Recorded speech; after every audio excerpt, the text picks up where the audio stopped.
Hello there everybody, this is Speckblocklime here with another reaction video for all of you today.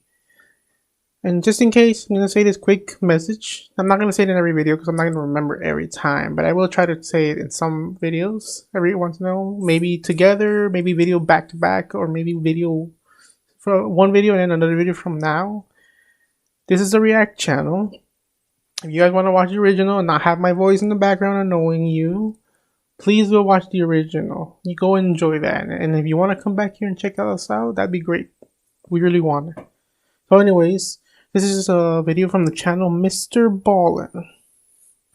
And I think the video here is called, they call this place Dead Mountain for a reason.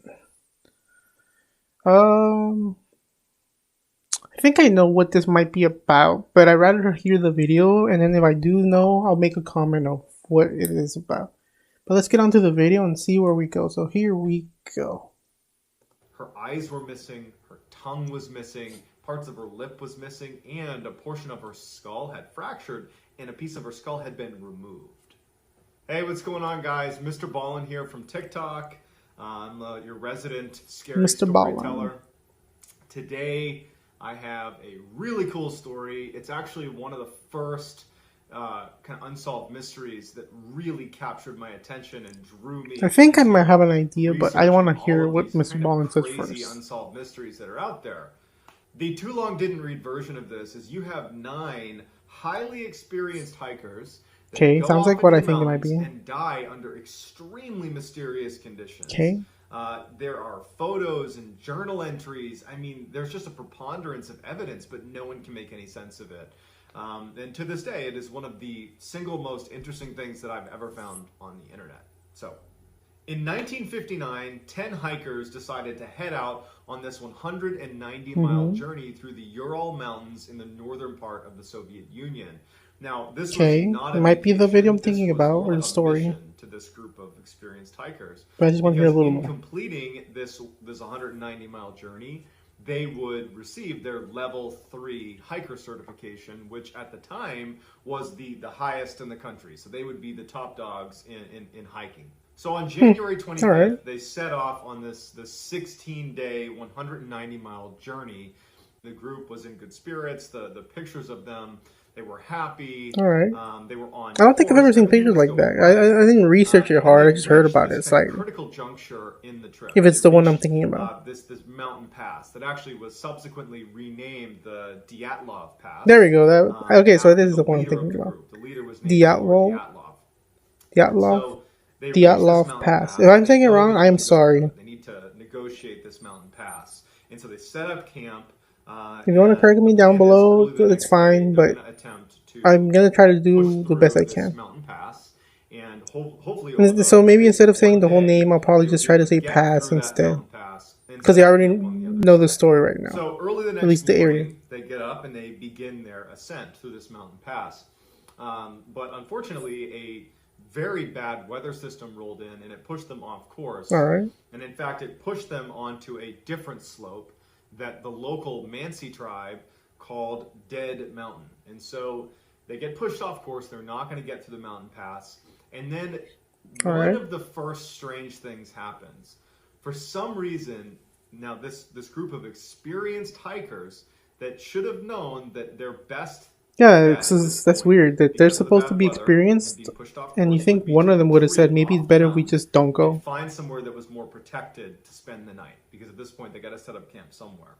But for some reason, they decide to stay on the exposed slope of Dead Mountain, which means that they would be setting up camp in not only just a wickedly windy area, and there's like risk of avalanche and any number of things could happen, but they'd also be exposed to because there's like how many between 8 or 9, and it just makes me feel weird that none of them suggested a different thing. But for whatever reason, they make camp right on the slopes of Dead Mountain. So when the hikers don't show up to a rendezvous point that they were supposed to meet at a predetermined time, the folks they were set to meet, who obviously didn't meet up with the hikers, they let authorities know. You know, it was noted that they had not made rendezvous, but because this was an experienced group, this was not a, now let's send out the search party. It was more like, okay, they should have been here, but it's 9 people. They know what they're doing. They'll get here. Yeah, they think they're just a little delayed because they're experts. There's like 9 of them. These 9 hikers, and at this point, a search party is sent out, even including. But after some time passes, then they're like, okay, now we have to send someone. Relatively quickly, the search party comes across the campsite on Dead Mountain, and what they find is just horrifying. So the first thing they notice is that the tent they had been staying in had been slashed open, except from the inside, meaning someone inside the tent had slashed it open. And then in the tent itself, neatly stacked, was all their cold weather gear, or the majority of their cold weather gear, like their shoes and their jackets. I mean, it's all there. And there's no sign of the hikers. And then near the camp, like literally right out of this tent, is this neat set of footprints leading down towards this forest. And investigators, when they looked at the footprints, they could determine a couple of things. One, the majority of the hikers had either been barefoot or only wearing one shoe. In addition, their cadence, they were looking at the space of their footsteps, their gait, I should say, was indicative of a group of people that was walking. Wow, that's like... This was not a panicked run away from your campsite. This was a walking calmly away from your campsite with not the right clothing on, probably no shoes on, down to the forest in an exposed mountain slope with negative 40-degree temperatures. Yeah. So investigators... How did none of them think maybe we should have gone somewhere else or done something different? And it leads them to this area right at the outside. There's 9 of them, if I'm remembering the right number. Where there's evidence of a campfire.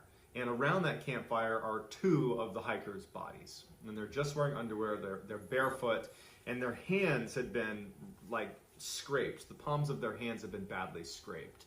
And the tree that was right next to them had evidence of someone had been trying to climb it. A lot of the branches had been ripped down, as if someone had desperately tried to climb up this tree, but was unsuccessful. As if they were trying to, seek shelter from something or someone on the ground. But obviously they did not make it in time. Yeah. Within several hundred feet of that campfire, the investigators for MrBallen videos, in case anyone is listening, there's not really much comment I can make because it's gonna be either story being heard or something that happened, and I can't really add because I don't know all these stories. Investigators noted that one of those 3 hikers had a head injury that was consistent with someone repeatedly smashing their head.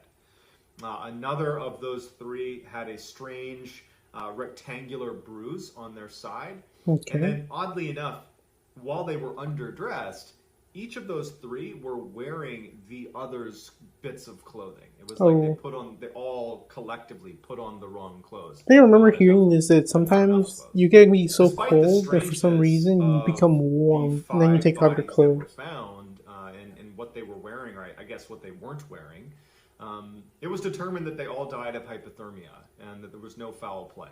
It wasn't until May, when the weather warmed up a little bit and some of the snow had melted, that investigators were able to locate the remaining 4 hikers' bodies. And, it was really the condition that they were found in, the second group of hikers, that really took this mystery and elevated it and made it this kind of urban legend, because it makes no sense how they were found.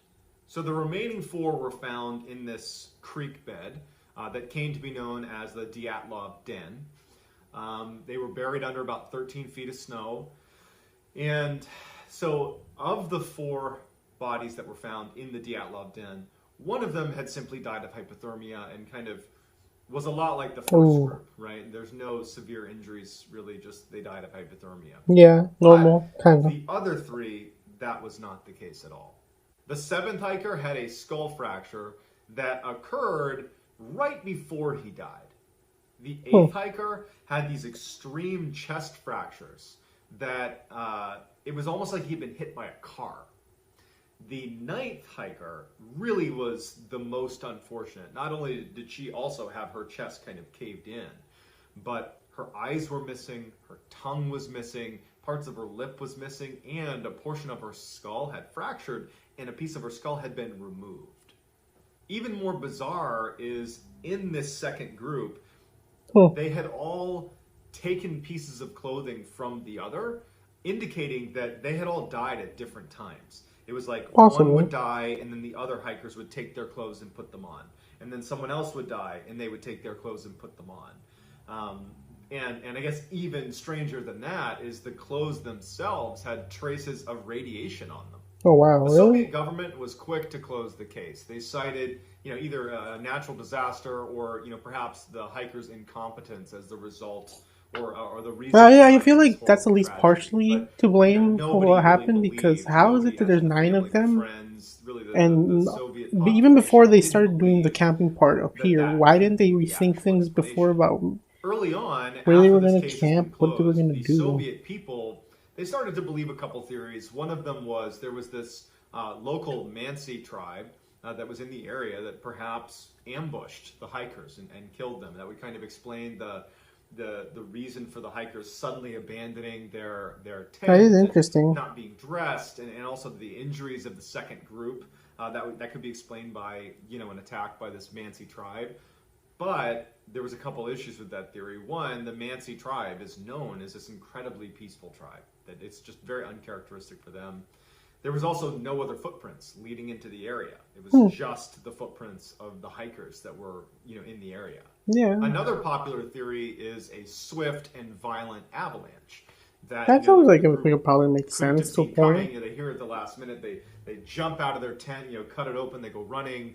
But the problem with that is the tree line down near the forest they walk to. There's no sign that the trees have been damaged in any way.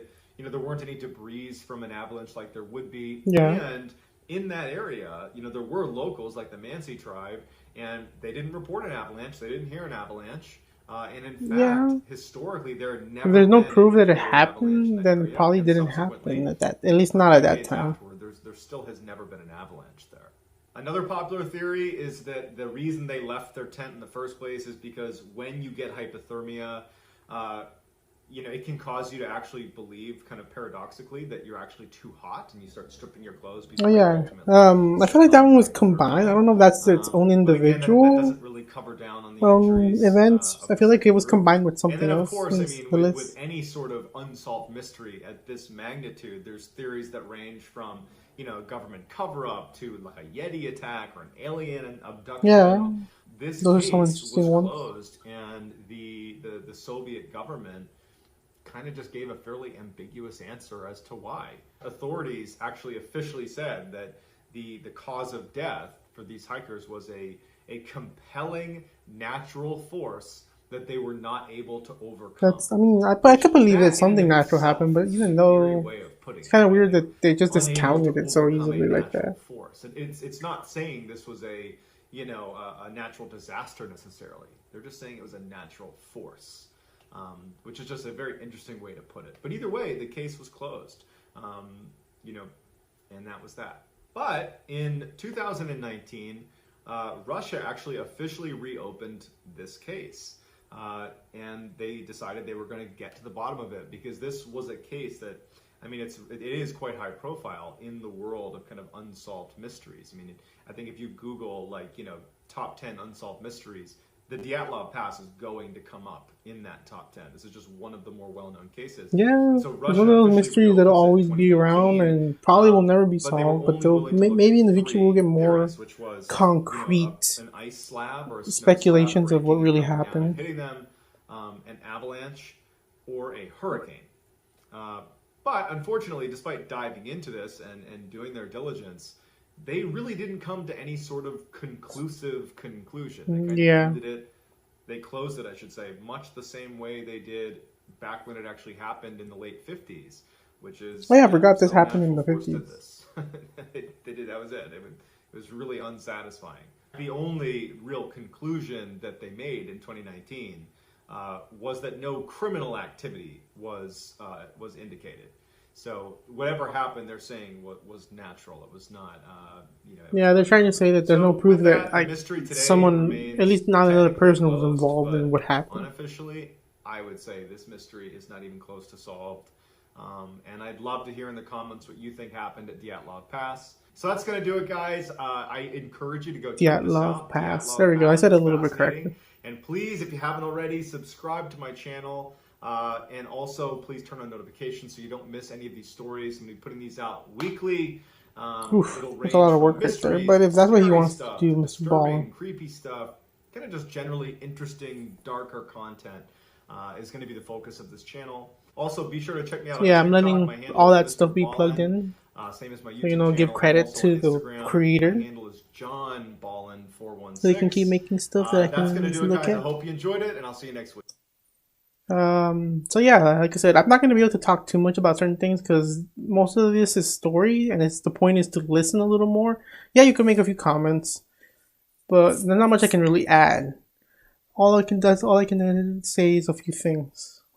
But yeah, that was Mr. Ballen. Check out the channel, check out the video. I have both of them linked down below. Like, comment, subscribe, hit that bell notification button so you get notified about future videos. So yeah, hopefully you guys go check all that stuff out, and here check out our versions on what we're working on. We'll put links down to maybe other media or things we're working on. Hopefully you guys check that stuff out too. Hopefully you guys take care. See you guys next time on another video.